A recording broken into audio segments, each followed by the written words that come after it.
Permission ತಗೊಂಡಿದ್ರೆ ಬಂದು ತೋರಿಸ್ಲಿ. ಅದಿನ್ನು ಯಾರು ಹೇಳಿದ್ರು ನಮ್ ಬಂದು ತೋರಿಸ್ಬೇಕು. ಅಲ್ಲಿವರೆಗೂ ನಾವು ಗಾಡಿ ಬಿಡಲ್ಲ ಆಯ್ತಾ.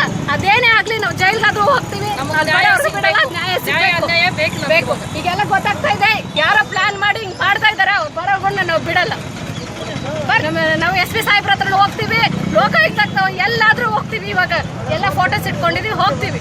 ನಮ್ಗೇನ್ ಭಯ ಇಲ್ಲ, ಹೋಗ್ತೀವಿ. ನಾವ್ ನ್ಯಾಯ ಕೇಳ್ತಾ ಇದೀವಿ. ಕಾನೂನು ಹಾಕಿರೋದು ಅದೇ ಚೀಫ್ ಆಫೀಸರ್ ಹೇಳಿದ್ರ ಅವ್ರು ಬರ್ಲಿ ಇಲ್ಲಿ. ಅವ್ರು ಬರೋವರ್ಗು ನಾವು ತೆಗ್ಸಲ್ಲ. ಯಾರು ಹೇಳಿದ್ರು ಅವ್ರು ಬರ್ಬೇಕೀಗ. ಮುನ್ಸಿಪಾಲಿಟಿ ಅವ್ರಿಗೆ ಗೊತ್ತಿಲ್ವಾ? ಅವ್ರು ನೋಡಿ ಒಬ್ರು ಮಾತಾಡ್ತಾ ಇಲ್ಲ ಯಾರು ಹಾಕಿದಾರ ಅಂತ. ಅವ್ರು ಹೇಳ್ಬೇಕು ಫಸ್ಟ್. ಇವಾಗ ಯಾರು ಹಾಕಿದ್ರು ಅಂತ ಅವ್ರು ಬರ್ಲಿ. ಅವ್ರು ಬರೋವರ್ಗು ನಾವು ಗಾಡಿ ತೆಗ್ಸಲ್ಲ. ಅದ್ ಹೆಂಗ್ ಹಾಕಿದ್ರು ನಾವು ನೋಡ್ಲೇಬೇಕೀಗ, ತೋರ್ಸ್ಬೇಕೀಗ. ನೆನ್ನೆ ಬಿಲ್ಡಿಂಗ್ ಹೊಡಿಕ್ ಪರ್ಮಿಷನ್ ನಮ್ಗೆ ಲೆಟರ್ ಕೊಟ್ಟಿದ್ದಾರೆ, ತೋರ್ಸಬೇಕೀಗ. ಆ ಲೆಟರ್ ಕೊಟ್ಟಿಲ್ಲ, ಪರ್ಮಿಷನ್ ತಗೊಂಡಿದ್ದಾರೆ. ನಮ್ಗೆ ಬರ್ಲೇಬೇಕು. ಅವ್ರು ಯಾರು ಬರ್ಬೇಕು ನಮ್ಗೆ ಹೇಳ್ಬೇಕು. ಹಿಂಗ್ ಪರ್ಮಿಷನ್ ತಗೊಂಡಿದ್ವಿ ಕಸ ಹಾಕಿ ನಿಮ್ಮ ಬಿಲ್ಡಿಂಗ್ ಮುಂದೆ ಅವ್ರು ನಮ್ಗೆ ಹೇಳ್ಬೇಕು. ಅಲ್ಲಿವರೆಗೂ ನಾವು ಗಾಡಿ ಬಿಡಲ್ಲ ಸರ್, ಬಿಡಲ್ಲ.